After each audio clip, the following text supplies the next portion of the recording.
Where is My Friend's House is an Iranian drama film released in 1987, directed by Abbas Kiarostami.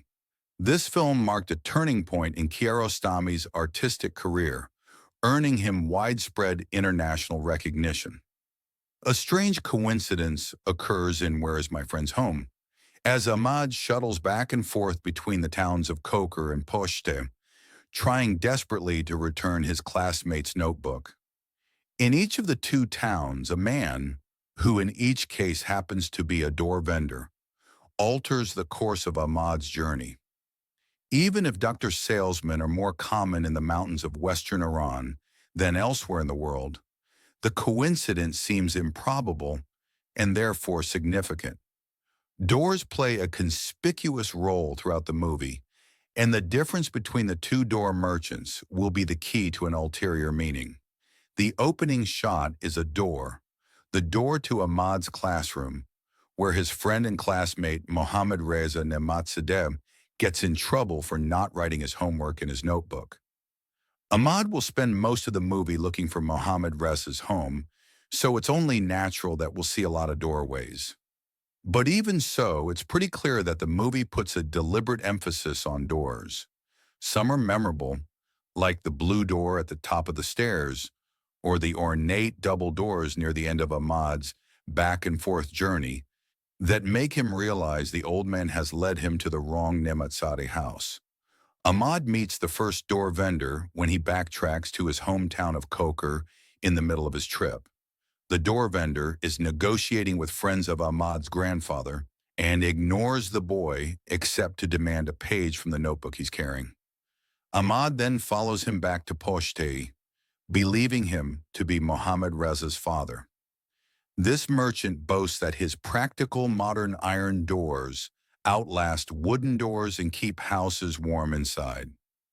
Returning to Poshtei, Ahmad meets a second door vendor, a much older man who has crafted most of the district's finely wrought wooden doors and windows, many of them embedded with arabesque lattices or stained glass that cast elegant light patterns on the walls of Poshtei at night. The old door maker laments the replacement of wooden doors with iron, arguing that people need beauty in their lives. A door is an ambiguous image. It can shut the world out and keep people away, or it can open up and let things in.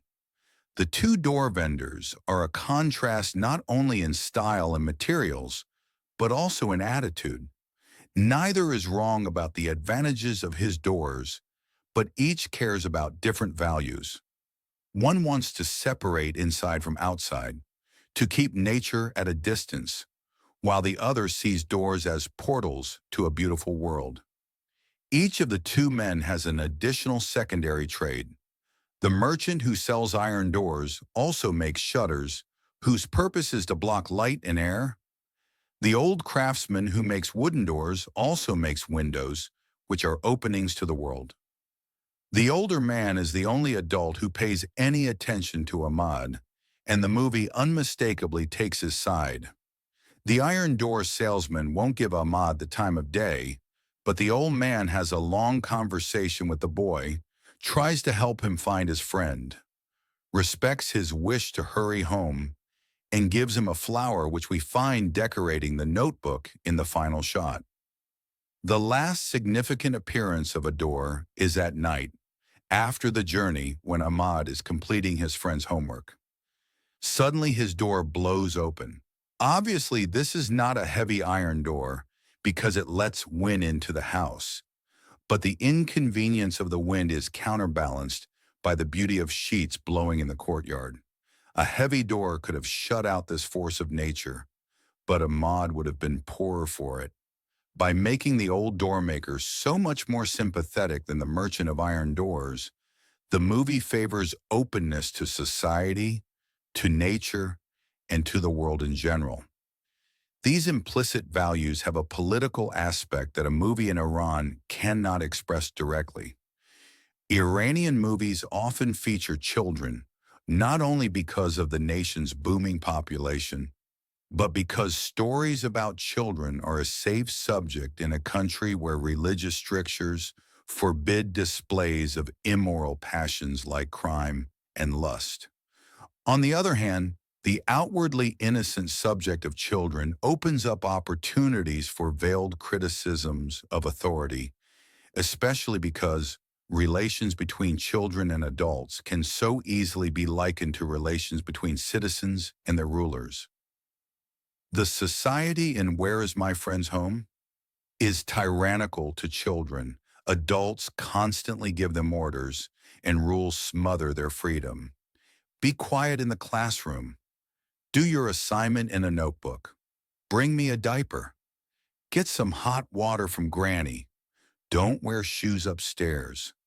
Get me the basin. Rock the baby. Give the baby his bottle. Do your homework.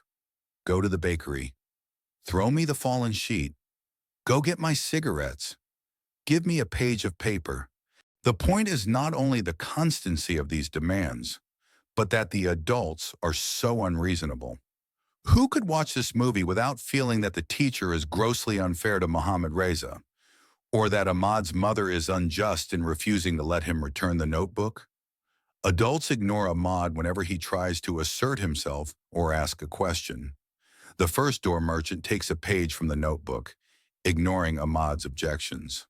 Ahmad's grandfather is intentionally unjust to the boy, sending him to get cigarettes he already has, and telling Mr. Jamali he would beat a child every 2 weeks, even if innocent, just to teach the kid a lesson. The tyranny here, therefore, is not so much a sadistic tyranny as a tyranny of exclusion, ignoring children's needs, dismissing their rights, or treating them as if they don't exist. The injustices inflicted on children are consistent with the closed mindset symbolized by the iron doors. Shutting children out of sight as a solid door shuts out both nature and neighbors. The movie's argument calls for a synthesis between liberalism and conservatism, acknowledging a limited need for hierarchy in society, but favoring a spirit of open-mindedness that is fundamentally liberal. Whether the movie's position is subversive depends not only on its interpretation, but also on how one regards Iran's political and religious authorities. Where Is My Friend's Home criticizes the abuse of authority, but by representing authority in a relationship as inevitable as that between adults and children, it stops short of opposing authority in general. It is up to viewers to say whether Iran's rulers are more like the old craftsmen or like the other adults. For any opponent of the regime, it's tempting to read a daring political criticism into the movie's stance, and that may well be justified. But if the critique is there, it's entirely implicit. The theocratic government could hardly object without admitting that they fit the mold of all the unsympathetic adult characters. In contrast to the other adults, the old doorsmith is a prescription for how adults should act toward children and simultaneously how authority should act toward its subjects. He tries to measure his pace to Ahmad's, and he listens to the boy. His only command to Ahmad is, "Take this flower and put it in your notebook." This might be an imperative sentence, but the old man is not pulling rank on the boy. The command is not an assertion of power. The flower serves as a fitting end to the movie because it shows the appropriate application of authority. Ahmad himself, however, is an even more eloquent exemplar of behavior than the old doormaker. His determination to save his friend from expulsion at all costs reveals an innate sense of justice that puts most of the adults around him to shame.